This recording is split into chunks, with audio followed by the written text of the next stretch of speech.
I have noticed that the other fish are Yeah, so trying. we've got wafers too.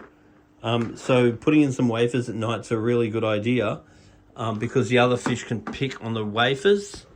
So I'm really happy to see that. But I would probably think about adding more than 2 because just maybe change it to, say, 6 because that will give these slower fish something to scavenge on as well.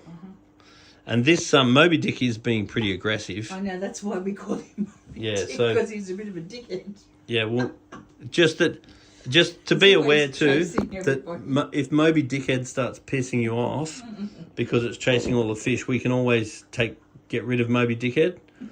Because for example, if you watching Moby Dickhead chase all the fish around stresses you out, then sometimes it's better just to move him on.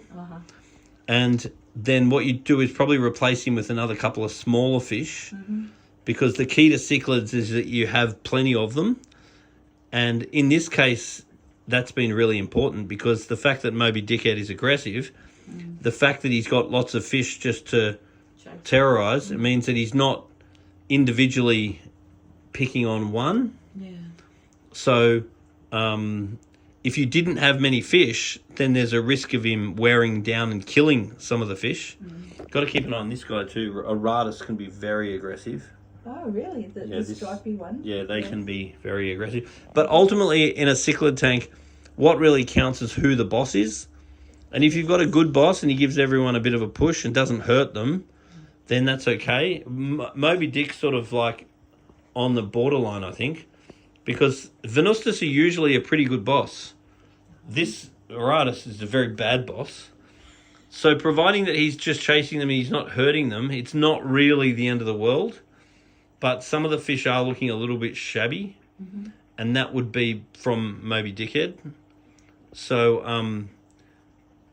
I think if it was my tank, I'd be moving on Moby Dickhead. But that's up to you. So it's definitely not urgent, but he is a bit of a dickhead. Yes. That's how we got his name, wasn't it, Michael? Huh? So you'll come back with the new light there? Yeah, I'll come back with the new light, either me or Dean, and then we can take that fish out if you tell us to, and we will definitely put that filter in. That guy's got a scungy eye. Yeah, it does. Yes. And once again, that's probably stress from Moby Dickhead. Oh, do you reckon? Yeah. And then the other thing is there are artificial immune boosters that help a little bit, but while Moby Dickhead's in there, we're going to expect problems. Because if he's harassing everyone all the time, what happens is the fish stress. And when the fish stress, instead of all of their energy going into the different systems of the fish, then what happens is their energy goes into their fight or flight system, and their immune system sort of shuts down. See, that guy's looking a bit tired. That guy's looking a bit tired. And that could just be getting run down by this fella. So their immune system just isn't getting a chance to be really strong because they're being somewhat terrorized all the time. But are you happy with the way they look? Well, Moby Dickhead looks great.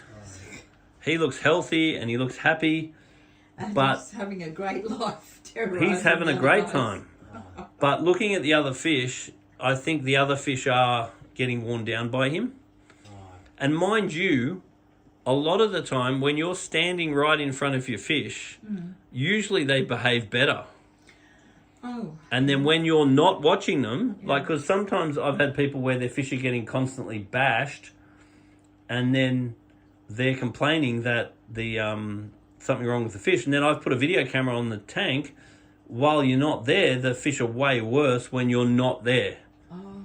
So the fact that he's a bit of a prick while we're watching, I mean, I think that's like, if God was watching, you're probably not going to punch him, but if God's not there, you're more likely to, you know what I mean?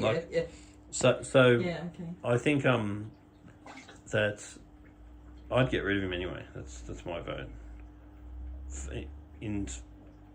For the other fish.